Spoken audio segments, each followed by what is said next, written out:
ಎಷ್ಟು ಜನ ಸಂಘದ ಸ್ವಯಂ ಸೇವಕರಿದ್ದೀರಿ? ಶಾಖೆಗೆ ಹೋದ ಸ್ವಯಂ ಸೇವಕರು, ಸಂಘ RSS, ಅವರು ತುಂಬಾ ಹಿರಿಯರಿದ್ದೀರಿ. ನೀವು ಸಂಘದಲ್ಲಿ ಒಂದು ಮಾತು ಹೇಳ್ತಾರೆ, ಏನಂತಾರೆ? ಎಲ್ಲರೂ ಸ್ವಯಂ ಸೇವಕರು, ಕೆಲವರು ಈಗ, ಇನ್ನುಳಿದವರು ಆಮೇಲೆ. ಭಾರತೀಯ ಜನತಾ ಪಾರ್ಟಿಯ ಕಾರ್ಯಕರ್ತ ಆಗಿ ನನ್ನ ಮನಸ್ಸಲ್ಲಿ ಏನು ವಿಶ್ವಾಸ ಇರಬೇಕು ಅಂತ ಹೇಳಿದ್ರೆ, ಈ ದೇಶವನ್ನು ಪ್ರೀತಿಸುವಂತ, ಈ ಮಣ್ಣನ್ನ ಗೌರವಿಸುವಂತ, ಭಾರತೀಯ ಸನಾತನ ಪರಂಪರೆಯ ಬಗ್ಗೆ ಶ್ರದ್ಧೆ ಇರುವಂತ ಪ್ರತಿಯೊಬ್ಬ ಭಾರತೀಯ ಕೂಡ ಭಾರತೀಯ ಜನತಾ ಪಾರ್ಟಿಯ ಕಾರ್ಯಕರ್ತ ಆಗಬೇಕು. ಆಗ್ಬೇಕಾ ಬೇಡವಾ?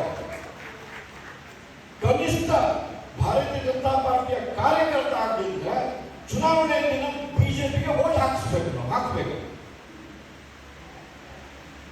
ಮೊನ್ನೆ ದೆಹಲಿಯಲ್ಲಿ ನಮ್ಮ ಗೃಹ ಮಂತ್ರಿಗಳಾದ ಅಮಿತ್ ಶಾ ಹೇಳಿದ್ರು, ಗೊತ್ತಾ ನಮ್ಗೆ? ಕೇಳಿದ್ರೆ ಟಿವಿ ಬಂದಿತ್ತು.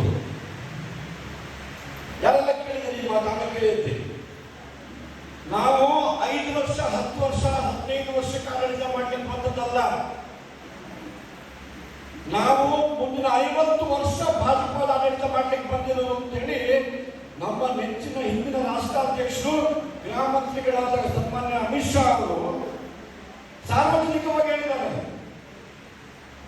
ಇಲ್ವಾ? ಯಾಕೆ ಹೇಳಿದ್ರು? ಅದರೊಟ್ಟಿಗೆ ಇನ್ನೊಂದು ಮಾತು ಹೇಳಿದ್ರು. 50-58 ವರ್ಷ ಒಂದು ಕುಟುಂಬ ಆಡಳಿತ ನಡೆಸಿದ ಈ ದೇಶದಲ್ಲಿ ಮಾಡಬಾರದ ಅನಾಚಾರ ಮಾಡಿ ಹೋಗಿದ್ದಾರೆ. ಇದು ಸರಿ ಮಾಡ್ಲಿಕ್ಕೆ 5 ವರ್ಷ ಸಾಕಾಗುದಿಲ್ಲ, 50 ವರ್ಷ ಮಾಡಬೇಕು ಅಂತ ಹೇಳಿ. ಮಾಡ್ತೀವೋ ಇಲ್ವೋ? ನಾವು ಮಾಡಬೇಕು ಬಣ್ಣು ಮಾಡಬೇಕು ಅಂತ ಆದ್ರೆ, ಅಮಿತ್ ಶಾ ಅವರ ನಿರ್ಣಯ ಸರಿ ಇದೆ ಅಂತ ಆದ್ರೆ, ಕಳೆದ 11-12 ವರ್ಷ ಮೋದಿಯವರ ನೇತೃತ್ವದ ಕೇಂದ್ರ ಸರ್ಕಾರ ನಮ್ಮ ಪಾಸ್ಪೋರ್ಟ್ಗೆ ಗೌರವ ಜಾಸ್ತಿ ಬಂದಿದೆಯೋ ಇಲ್ವೋ? ನಮ್ಮ ಸೈನಿಕರಿಗೆ ಕಾದಾಡುವ ಕೆಚ್ಚು ಜಾಸ್ತಿ ಆಗಿದೆಯೋ ಇಲ್ವೋ? ಸರ್ಜಿಕಲ್ ಸ್ಟ್ರೈಕ್ ನುಗ್ಗಿ ಹೊಡೆದಿದೆಯೋ ಇಲ್ವೋ? Air surgical strike line of control ದಾಟಿ ಹಾಕಿದ್ರೆ ಹೊಡೆದು ಬಂದಿದೆಯೋ ಇಲ್ವೋ? ಸಿಂಧೂರ್ ಆಪರೇಷನ್ ಅಲ್ಲಿ ಭಾಗ ಮುಗಿದುಕೊಂಡು ಮೆತ್ತಿಗೆ ಮತ್ತೆ ವಾಪಸ್ ಹೋದ್ರು